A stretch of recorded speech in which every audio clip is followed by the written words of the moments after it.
Hello दोस्तों, मैं हूं आपका होस्ट और दोस्त कुणाल कुमार। बार बार आता रहूंगा, आपके दिलों में जोश जगाता रहूंगा। आज हमारे साथ डॉक्टर देवेंद्र बल्हारा जी हैं। तो अभी तक जो हम आपको बताते थे कि रिकवरी एजेंट आपके साथ जो रिकवरी करेंगे तो वो उनका प्रोसेस क्या होता है या होना चाहिए, तो उनसे हम आप मांगते थे, अगर वो विजिट करते थे, कि आप अपना ऑथराइजेशन लेटर दिखाइए और आईडी कार्ड दिखाइए। लेकिन यहाँ पे है ना, एक और चीज़ है, जो एक क्लॉज है कि अगर हम कोई भी ऑब्जेक्शन डाल देते हैं बैंक के साथ कि हमारे को ये समस्या है या ये हमें डिस्प्यूट है आपके साथ, आप इसका रेजुलेशन दें, तो एज़ पर लॉ या एज़ पर आरबीआई गाइडलाइन, जब तक बैंक हमारे उस पॉइंट का सोल्यूशन नहीं दे देता, हमारी ऑब्जेक्शन जब तक ख़त्म नहीं हो जाती, तब तक बैंक हमारे से रिकवरी नहीं कर सकता। तो उस पर आज हम आपको बताएंगे कि हम ऑब्जेक्शन किस तरीके से उसमें डाल सकते हैं या हमें बैंक से क्या सवाल करना है। आगे देवेंद्र जी बताएंगे। जी सर। जी कुणाल भाई, आपके सभी दर्शकों को और अपने निडर इंडिया चैनल के सभी साथियों को नमस्ते। इसमें क्या है कुणाल भाई कि सबसे पहले तो हमको ये देखना होगा कि आपने जो बैंक से कॉन्ट्रैक्ट किया है वो कॉन्ट्रैक्ट क्या है, उस कॉन्ट्रैक्ट में बैंक ने आपसे क्या मांगा और आपने बैंक से क्या मांगा। आमतौर पे ये देखा गया कि भाई मैंने बैंक से 6 लाख रुपए का कर्जा ले लिया, ठीक।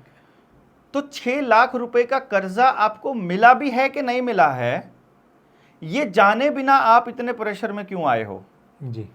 अभी तक लोगों को क्या लग रहा है कि जो बैंक ने उनको दिया है, जो उनके खाते में ट्रांसफर किया है, वो 6 लाख रुपया है, जबकि आपको जब पता चलेगा कि ये 6 लाख रुपया नहीं है, मात्र कागज की पर्ची है, 6 लाख रुपए का वादा है और जिसके बदले में वो 6 लाख रुपए देने से मुकर भी रहे हैं।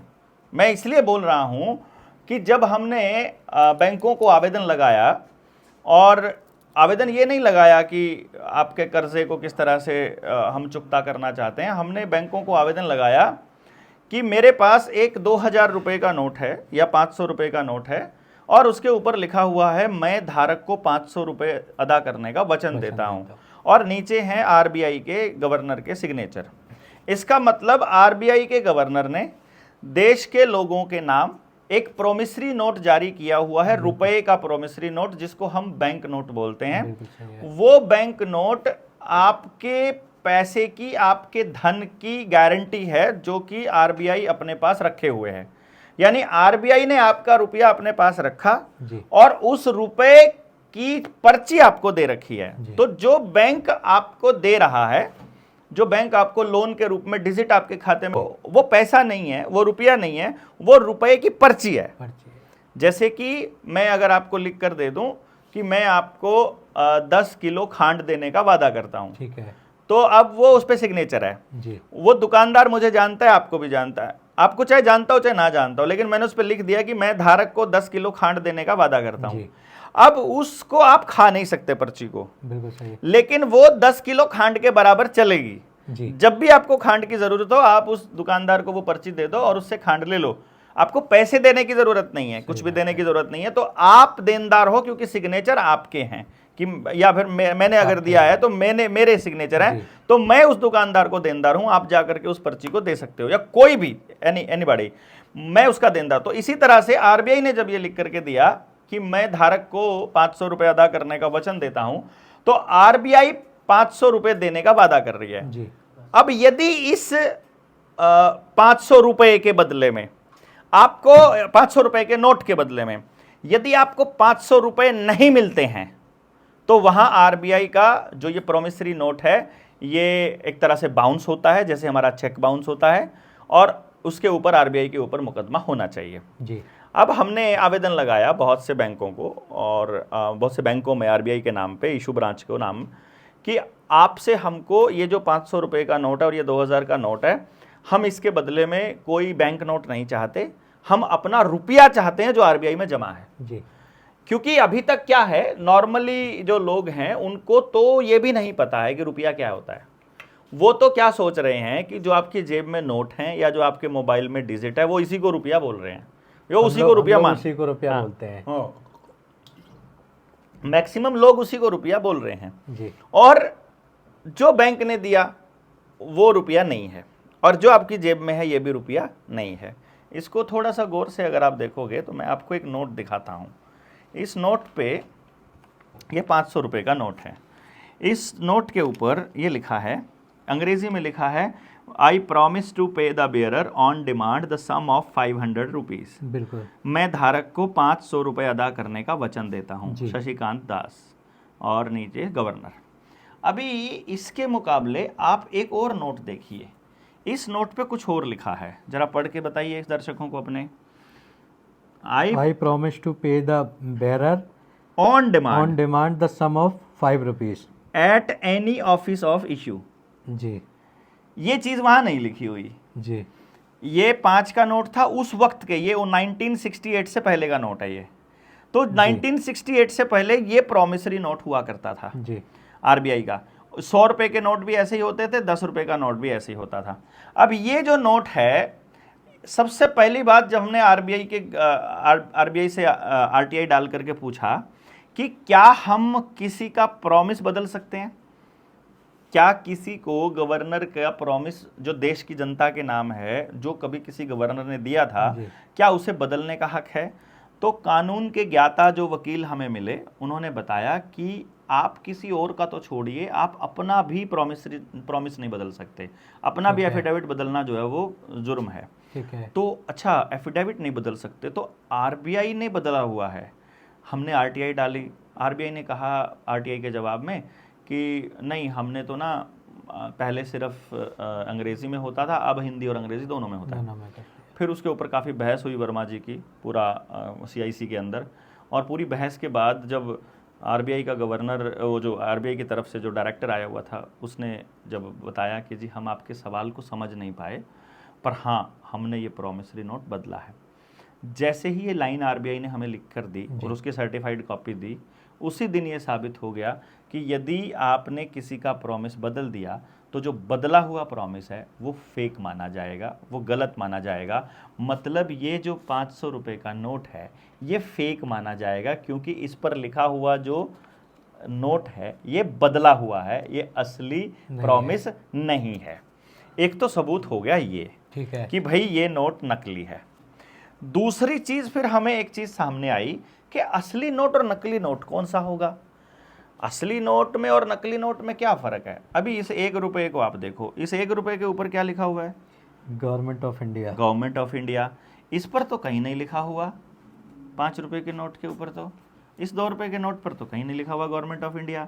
इधर इनकी शाही खत्म हो गई थी क्या? रिजर्व बैंक ऑफ इंडिया लिखा है। इस पे दोनों पे लिखा है रिजर्व बैंक ऑफ इंडिया, और इस पे लिखा है गवर्नमेंट ऑफ इंडिया। ये भारत सरकार छापती है, ये भारत का रुपया है, और ये रिजर्व बैंक का रुपया है। तो इसका मतलब हमारे देश में 2 तरह के धन चल रहे हैं जिनको हम धन मानते हैं। एक जो भारत की सरकार छापती है और एक आरबीआई छापती है। यदि आरबीआई छापती, यदि ये आरबीआई के अंडर होता तो फिर हम मानते कि आरबीआई और भारत सरकार एक ही है। या फिर इसको अगर भारत सरकार के अंडर कोई चीज छापती तो फिर इस पे भारत सरकार कहीं ना कहीं लिखा होता। इस पे लिखा है केंद्रीय सरकार, इस पे लिखा है भारत सरकार, या तो इस पर भी केंद्रीय सरकार लिख देते या फिर इसके ऊपर भी भारत सरकार लिख देते, लेकिन इन दोनों में से कुछ नहीं हुआ। फिर हमने खंगाली अपनी संविधान की कॉपी। संविधान में कहीं केंद्रीय सरकार का उल्लेख ही नहीं है, कहीं डेफिनेशन ही नहीं है। वहां या तो यूनियन ऑफ इंडिया है, या फिर गवर्नमेंट ऑफ इंडिया है, या फिर हमारा ये रिपब्लिक ऑफ इंडिया है, जो पासपोर्ट के ऊपर लिखा होता है वो रिपब्लिक ऑफ इंडिया लिखा है। कहीं भी सेंट्रल गवर्नमेंट तो वहां पर, केंद्रीय सरकार तो वहां कोई डेफिनेशन है ही नहीं। लेकिन जो आदेश आते हैं वो केंद्रीय सरकार के नाम से आते हैं। अब यहां भी गड़बड़ हो गई। अब हमने सोचा कि क्या ये अलग अलग है, तो फिर थोड़ी डिटेल में जाने पर जब रुपये को जानने का सोचा तो असल में क्या है, 2 तरह के नोट छपे हैं। ये जो 1 रुपये का नोट है ये करेंसी नोट कहलाता है। इसको केवल भारत सरकार छापती है, और जो हम कमाते हैं वो भारत के लोग भारत का रुपया कमाते हैं, तो वो ये कमाते हैं जी। अभी आपको समझ आ गया? यानी आप जो बैंक में जमा कराते हो वो क्या जमा कराते हो? रुपया।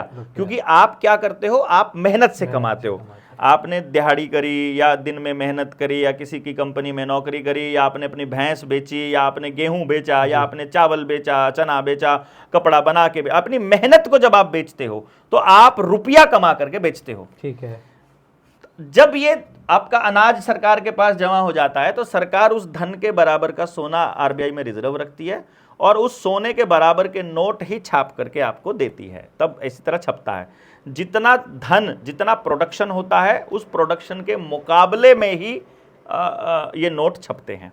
इसका अर्थ ये हुआ कि यदि मैंने ये 500 रुपया अपने पास रखा है तो इस 500 रुपए में ऐसे ऐसे 500 नोट आने चाहिए, एक एक रुपए के। इसका अर्थ ये भी है कि इस 1 रुपए की वैल्यू, इस ऐसे ऐसे 500 अगर 1 रुपए में इकट्ठे करता हूं तो उसकी वैल्यु और इसकी वैल्यू बराबर होनी चाहिए। इसमें तो आपको कोई डाउट नहीं है, दर्शकों को भी कोई डाउट है तो आप बताइए। आप सिर्फ इतना बताइए कि इस 1 रुपए, ऐसे ऐसे 1 रुपए के 500 नोट अगर हम इकट्ठा करें और ये 500 का एक नोट करें तो मैं ये कहना चाह रहा हूं कि ये 500 रुपए और इस 500 रुपए की दोनों की वैल्यू बराबर होनी चाहिए, यानी कि दोनों की परचेजिंग पावर बराबर होनी चाहिए। ठीक है, अब इसमें कोई असहमति नहीं है। अभी मैं आपके सामने, ये तो चलो नोट को मैं भी रख देता हूं, अभी मैं रुपए को आगे सामने रख लेता हूं। अभी मेरे पास ये रुपए का नोट है, फिर मेरे पास एक ये सिक्का है, इसके ऊपर भी यही लिखा हुआ है, इधर इंडिया और भारत लिखा है, ये लोहे का सिक्का है और इसके ऊपर लिखा है इधर 1 रुपये, 1 रुपया। ये भी 1 रुपए का सिक्का है। इसका अर्थ इस 1 रुपए की वैल्यू और इस 1 रुपए की वैल्यू और परचेजिंग पावर बराबर होनी चाहिए। ठीक है, इसमें भी आपको कोई डाउट है तो बताइए। अभी मेरे पास ये 1 रुपया और है, इसको जरा देखिए, इस पे भी क्या लिखा है, 1 रुपीज इंडिया, 1 रुपये इंडिया, 1862। ये भी 1 रुपया इंडिया है। ठीक है, ये 1862 का 1 रुपया है, तो ये 1 रुपया है, ये भी 1 रुपया है। तो अब मैं ये मानता हूं कि इन तीनों 1-1 रुपए की वैल्यू बराबर होनी चाहिए। तो मैं जब इन तीनों को बैंक में लेकर के जाता हूं तो तीनों की वैल्यू बराबर ही मानी जाती है। बैंक इन तीनों को 1 रुपया मानता है और यदि मैं ये जमा करता हूं तो इनको तीनों को 1-1 रुपए में ही जमा करता है। ठीक है, इसमें भी कोई ठगी नहीं है। इसका मतलब इन तीनों की परचेजिंग पावर बराबर होनी चाहिए। तो इसमें जब मैं जाता हूं तो मुझे एक टॉफी मिलती है, इसमें जब मैं जाता हूं तो एक टॉफी मिलती है, और इसमें जब मैं बाजार में लेके जाता हूं तो सुनार देखता है, अरे ये तो चांदी का है, इसमें तो 90% चांदी है और इसका वजन तो 1 तोला है। इसका वजन टोटल कैलकुलेट करके देखता है तो वहां जो बैंक, वो जो सुनार है वो इसे रख करके ऐसे ऐसे 1000 के नोट दे देता है। अब बैंक इसे 1 रुपए में ले रहा है जी, लेकिन सुनार यानी परचेजिंग पावर इसकी 1000 के बराबर है। यानी बैंक के 1000 रुपए के नोट मेरे भारत के इस 1 रुपए के बराबर है। यदि ये रुपया चलन में नहीं है तो बैंक इसे 1 रुपए में क्यों ले रहा है? यदि ये चलन में है तो इस रुपए में और इस रुपए में और इस रुपए में परचेजिंग पावर में फर्क क्यों है? और यदि ये फर्क है तो मैं अगर आज जाकर के, आज जैसे कि मैं बताऊं 7 तारीख है, 7 नवंबर है, आज जाकर के मैं ये 1 रुपया बैंक में जमा करा दूं और अगले दिन लेने जाऊं और मुझे फिर अगले दिन बैंक ये वाला रुपया दे दे, तो इसका मतलब ये हो गया सिर्फ एक ट्रांजैक्शन यानी जाने और आने में ही 1000 गुना का धोखा हुआ कि नहीं हुआ? यानी कि इस, क्योंकि 1000 ऐसे ऐसे 1000 सिक्के आ रहे हैं इसमें, जबकि बैंक इसे दोनों को 1 रुपया मान रहा है। यहां पंगा ये हो रहा है कि बैंक 1 रुपया मान रहा है लेकिन बाजार इनको अलग अलग मान रहा है। तो मैं बाजार को सच मानूं कि बैंक को सच मानूं, ये सवाल उठा। तो फिर हमने जाना, इसका मतलब ये हुआ कि 1 रुपये में 1000 सिक्के आ रहे हैं, तो जितना सामान हम ऐसे ऐसे 1000 सिक्कों में खरीदते हैं वो हमारे असल में 1 रुपये की वैल्यू होनी चाहिए थी। फिर और पंगा हुआ, फिर और पंगा ये हो गया कि हमने आरबीआई से सवाल पूछ लिया कि ये चांदी वाला असली है या ये नकली है या फिर ये जो दूसरा वाला असली है, तो या कागज वाला असली है, दोनों में असली कौन सा है? ठीक है। तो आरबीआई ने अपने आरटीआई के जवाब में बोला कि जी देखिए, जैसे जो किलोग्राम का बट्टा होता है ना, वो इस बात पर निर्भर नहीं करता कि वो बट्टा लोहे का है या फिर चांदी का है या सोने का है। बट्टे का मतलब वजन है, तो वो वजन का मापक होता है और उसका मानक 1000 ग्राम है। तो आप ऐसे ही ये रुपया जो है ना, ये कोई भी धातु का हो, बस उस पर जो लिखा होता है वही उसका मान होता है। तो असल में रुपया ये नहीं है जी। ये तो रुपए को रिप्रेजेंट करने का सिक्का है, रुपया तो कुछ और होता है, उसका तो मानक होता है जी। वहां दिमाग खड़का कि मानक क्या है, फिर ढूंढ के लाओ। तो हमने सरकार से पूछ लिया कि जो आपका पास वैध रुपया है उस वैध रुपए का क्या दस्तावेज है, यानी ये कैसे साबित होगा कि ये रुपया असली है कि नकली है। जी। क्योंकि एक रिपोर्ट पहले छपी भी थी, सीबीआई ने इसके ऊपर काफ़ी वो किया था, मुझे अभी किसी साथी ने बताया था कि अवैध करेंसी, अवैध नोटों को भी आरबीआई ही छापती है। तो अब हमें लगा पता कि अवैध कौन सा रुपया और अवैध कौन सा, तो मुझे बता दो जरा कि मुझे कैसे पता चलेगा कि ये 500 का नोट असली है कि नकली है। कि बोला कि आरबीआई ने छापा होगा, तो आरबीआई ने किस बेसिस पर छापा होगा, उसका कोई ना कोई आधार होगा। सही बात है। तो जो आधार है वो हमने पूछ लिया। हमने आरबीआई से कहा कि आप हमें वैध रुपए का दस्तावेज उपलब्ध करा दो। आरबीआई ने आरटीआई के जवाब में कहा हमारे पास वैध रुपए का कोई दस्तावेज उपलब्ध नहीं है। इसका अर्थ सारा रुपया अवैध हो गया। लेकिन ऐसा हो नहीं सकता कि सारा रुपया अवैध हो जाए या सारा नोट अवैध हो जाए। फिर हम गए, फिर हमें कोई मिल गया आरबीआई से, उसने फिर हमारे वर्मा जी को बताया कि जी वहाँ जाओ आर्काइव में, वहाँ फलानी फलानी अलमारी में वहाँ पर ये कागज़ रखा है, वो वैध रुपए का दस्तावेज है, वो निकाल लाओ। तो रिसर्च करने के लिए गए और वहाँ से वर्मा जी वो डॉक्यूमेंट उठा लाए। उस डॉक्यूमेंट में जो वैध रुपए का दस्तावेज मिला वो मिला 15 रुपए की एक मोहर। ठीक है। एक मोहर मतलब 11.664 ग्राम गोल्ड, मतलब एक मोहर जिसका वजन इतना है, इतना ग्राम सोना है, और वो 15 रुपए उसकी वैल्यू है। यही वैध रुपए का दस्तावेज है जी। तो इसका मतलब ये हुआ कि अगर 11.664 ग्राम को 15 से भाग देते हैं तो 0.777 ग्राम सोना मिलता है। इसका अर्थ यानी कि 777 मिलीग्राम सोना होता है जी। तब समझ में आया कि असल में जो 1 रुपया अगर कोई बोलता है तो वो 777 मिलीग्राम सोना होता है। यानी कि यदि मैंने अपने खेत में मेहनत करके अगर 10 रुपए कमा लिए हैं तो मुझे 777 ग्राम सोना मल्टीप्लाई बाय 10 इतना सोना कमा लिया है। ठीक है। ये मेरा असल में मेरे रुपए की वैल्यू है, मेरे कमाई का मान है। जो भारत का आदमी है, जो भारत का नहीं है, जो रिफ्यूजी है, उसके लिए कोई पैमाना मैं नहीं कहता हूं। मैं केवल भारत के नागरिकों की बात कर रहा हूं, क्योंकि जो भारत का आदमी है उसकी मेहनत की कमाई है 1 रुपया बराबर 777 मिलीग्राम सोना।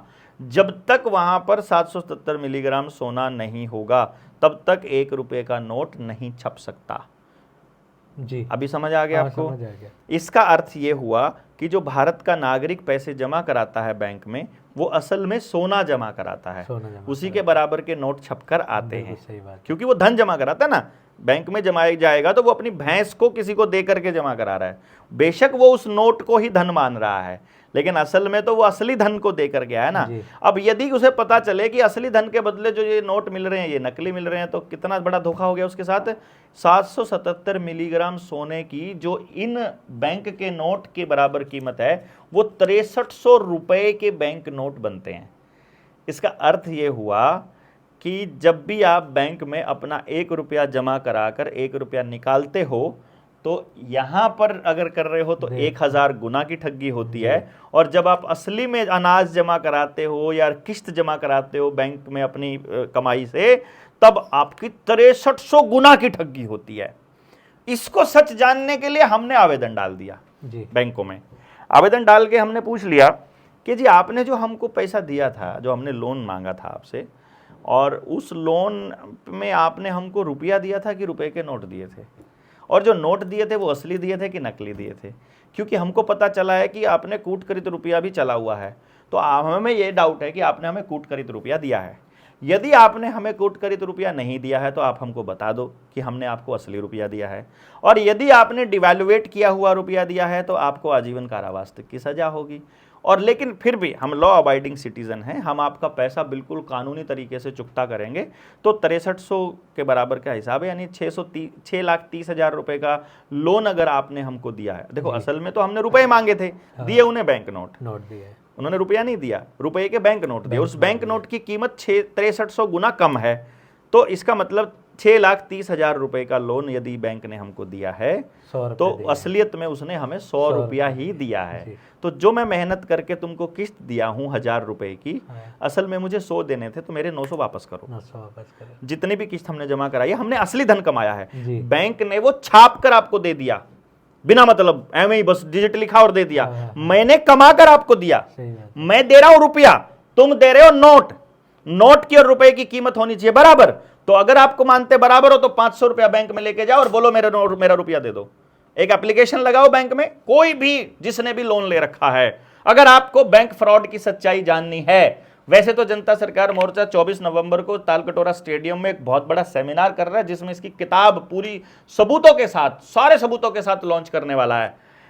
लेकिन अगर उससे पहले आपको जानना है, आप एक 500 रुपए का, 100 रुपए का, 10 रुपए का कोई भी नोट ले जाओ बैंक में और एक एप्लीकेशन लगाओ कि ये नोट मैं आपके पास जमा कर रहा हूं, इस नोट की कॉपी मैंने अपने पास रख ली है, ये नोट के बदले मुझे कोई नोट नहीं चाहिए, इस नोट के बदले मुझे भारत का रुपया चाहिए, मुझे मेरा रुपया दे दो और ये अपना नोट अपना वापस पकड़ो। ये एप्लीकेशन दे, क्योंकि इस पे लिखा है ना, मैं धारक को 10 रुपए 500 रुपए देने का वादा करता हूं, तो प्रॉमिस मेरा पूरा कर दो। यदि बैंक वो प्रॉमिस पूरा कर दे तो बैंक सच्चा है और हम झूठे हैं। यदि बैंक वो प्रॉमिस पूरा ना करे तो मतलब बैंक फ्रॉड है, पूरा बैंकिंग फ्रॉड है इसका मतलब।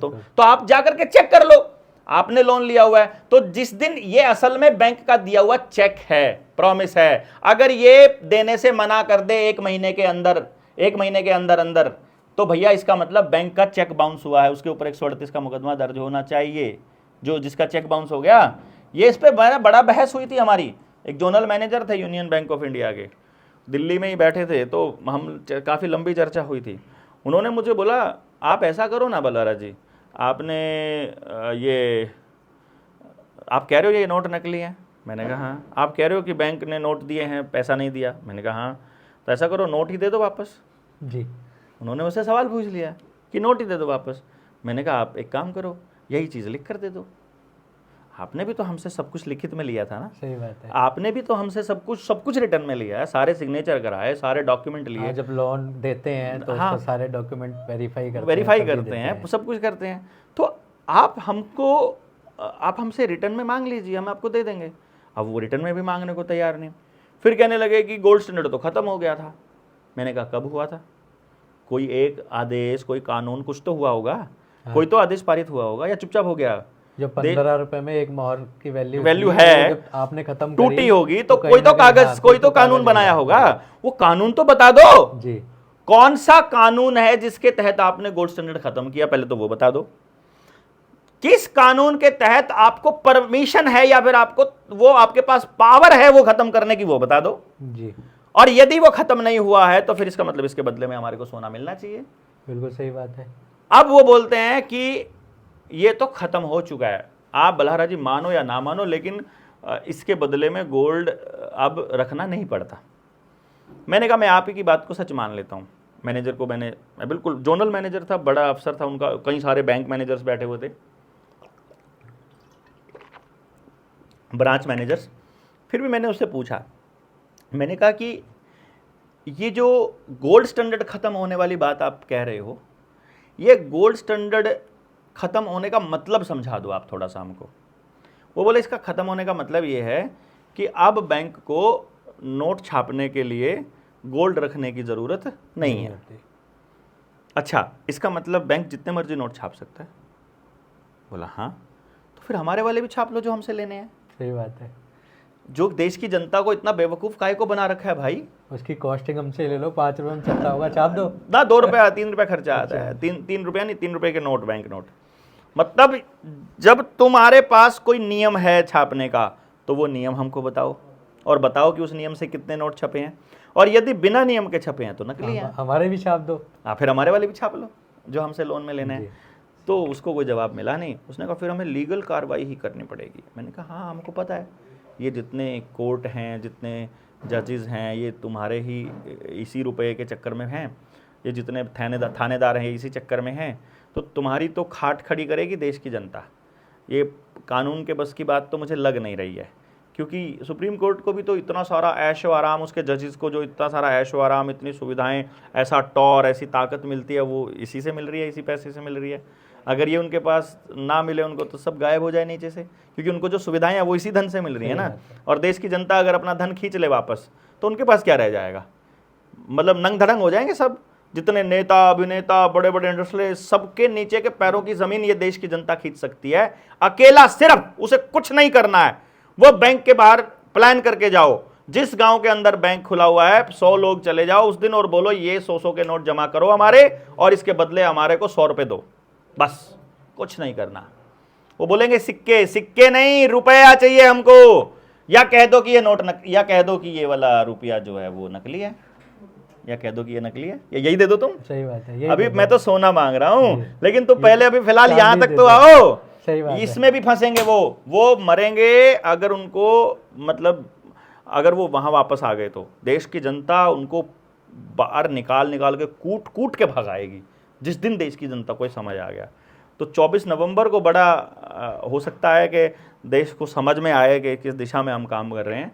तो पेरेंटिंग पर भी एक बड़ा सेमिनार है कि बच्चों की परवरिश में हम क्या गलती कर रहे हैं शिक्षा में, और दूसरा साथ में ये बैंकिंग के पूरे फ्रॉड को हम सब लोगों के सामने लेकर के आएंगे। सिर्फ रिकवरी वाले फ्रॉड नहीं हैं, सिर्फ वो गुंडागर्दी नहीं करते हैं, बल्कि बैंक वालों के साथ मिलकर पुलिस के थाना अध्यक्ष तक भी गड़बड़ करते हैं। मतलब वो उनको भी कुछ, उनको डिजिट तो ट्रांसफ़र करने होते हैं, उनको क्या लगता है, उनको वो नोट ही तो छाप कर देना है फ्री फंड के। और अगर देश के लोगों को ये पता चल जाए ना कि आपको जो लोन दिया गया है वो लोन कहीं है ही नहीं। सरसई का नाम सुना है आपने? सुना है। सरसई, अगर आपका लोन सरसई में एंट्री नहीं है तो वो लोन फ्रॉड है।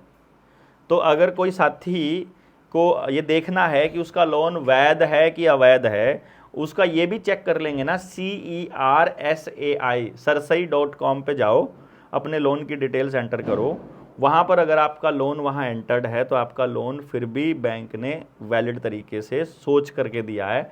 अदरवाइज 99% जो लोन है वो सारे फ्रॉड हैं, दिए ही गलत तरीके से हुए हैं। पहली बात तो ये है, वहीं पे फंस जाएगा बैंक। दूसरे नंबर पे आप बैंक से उनकी बैलेंस शीट मांग लो कि तुमने जो ये लोन दिया है दिया कहाँ से है, पहले ये बता दो। देखो मैं जो लोन आपको दूंगा तो मैं कहीं ना कहीं से दूंगा, और जहाँ से मैं दूंगा वो मेरा कम होना चाहिए। लेकिन बैंक जब लोन दे रहा है तो उसका कहीं से भी कम नहीं होता। वो एक हवा में अकाउंट खोलता है, क्रेडिट अकाउंट, उस क्रेडिट अकाउंट से आपके सेविंग अकाउंट में ट्रांसफर करता है। मतलब वो पैसा वो कहीं नहीं है, और जो उसके पास एसेट है वो बस वो डिजिट घूमता है, बस खाली वो डिजिट आपको देता है और आप बदले में अपनी सारी कमाई उसको देते हो। तो इसका मतलब आप जब भी बैंक से कोई ट्रांजैक्शन करते हो, जब भी बैंक से कोई लोन लेते हो, आप क्रेडिट कार्ड पर 10 रुपए भी खर्च करते हो तो वो आपको हवा दे रहा है, डिजिट दे रहा है, और आप उसकी कमाई वापस रिटर्न कर रहे हो, यानी आप अपनी कमाई रिटर्न कर रहे हो। इसका मतलब हवा के बदले अपनी मेहनत, 6300 गुना मेहनत आप दे रहे हो बैंक को जब भी आप कर्जा लेते हो। इसीलिए इस खेल को बहुत लोगों ने समझा था, हमारे पुरखों ने भी समझा था कि कैश में लेने की अगर हिम्मत है, औकात है तो खरीदो, लोन लेकर कुछ भी मत खरीदो, क्योंकि जैसे ही आप 1 रुपया भी लोन लोगे, आप 1 रुपया मल्टीप्लाई बाय 6300 हो जाएगा। आज क्या 6300 रुपया, यानी 6000 गुना की लूट है 1 रुपया लोन लेने में। अब आप इसको कैसे समझोगे, आप इसको किस तरह से लोगे, वो आपके ऊपर है। लेकिन आपकी लड़ाई बहुत बड़ी है, दुनिया की सबसे बड़ी ताकतवर एजेंसी से है, और इससे लड़ने का और जीतने का एक ही तरीका है, वो है समझ, वो है ज्ञान।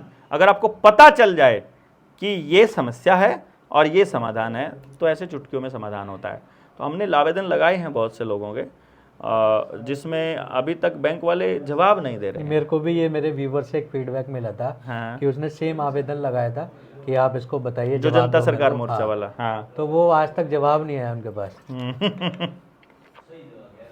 तो मैं आपको एक ऑफर कह लीजिए मैं आपको दे रहा हूँ कि जो आपके साथी जिन्होंने आपके थ्रू बैंकों से कुछ कॉरेस्पॉन्डेंस की हुई है, यदि आप उनकी इवन अगर लिस्ट भी दे दें या उन लोगों को बोलें कि आपके थ्रू वो आवेदन इधर अपने पास लगाते हैं, तो हम उसकी लिस्टिंग अपने यहाँ कर देंगे उन लोगों में जिनके आवेदन बैंकों में गए हुए हैं हमारे। तो अभी हम सुप्रीम कोर्ट, हाई कोर्ट में जाने वाला, पहले हाई कोर्ट में जाएंगे सारी, तो जिस जिस ज़िले का वो बंदा है उनके साथ कनेक्ट हो जाएगा, और फिर सुप्रीम कोर्ट में हम अपील लगाने वाले हैं कि जो बैंकिंग फ्रॉड है इसके खिलाफ हमको न्याय दिया जाए। तो वो आप अपना उन लोगों को बोल दीजिए, ताकि जनता सरकार मोर्चा के साथ लग के या मोर्चा के आपके साथ लग के और हम इस मुहिम को और आगे लेकर के जाएं। और 24 नवंबर को इनवाइट ज़रूर कीजिए कि आप आइए सारे के सारे और उस 24 नवंबर को इस मुहिम में शामिल होइए। तो मैं आपको यहाँ पे बताना चाहूँगा कि 24 ये नवंबर जो है कटोरा स्टेडियम में, कटोरा ही है ना, कटोरा स्टेडियम दिल्ली स्टेडियम में एक सेमिनार होने वाला है सर का, एक बुक लॉन्च होगी, आप उसको वहाँ पे जाके अटेंड कर सकते हैं। आप मेरे से कनेक्ट कर लेना, मैं बता दूंगा कैसे आपको वहाँ पे जाना है। कुणाल भाई का नंबर आपके पास है और जनता सरकार मोर्चा पे क्लिक करने के लिए 95 18 17 0000 पे मिस कॉल है, 9518170000। वहाँ से आपके पास एक मैसेज आएगा 7696627656 से, मतलब आप मिस कॉल करोगे दूसरे नंबर पर और व्हाट्सएप आएगा दूसरे नंबर से, वो अपना ही नंबर है, वहाँ पे आप अपनी डिटेल भर सकते हो मोर्चे से जुड़ने के लिए।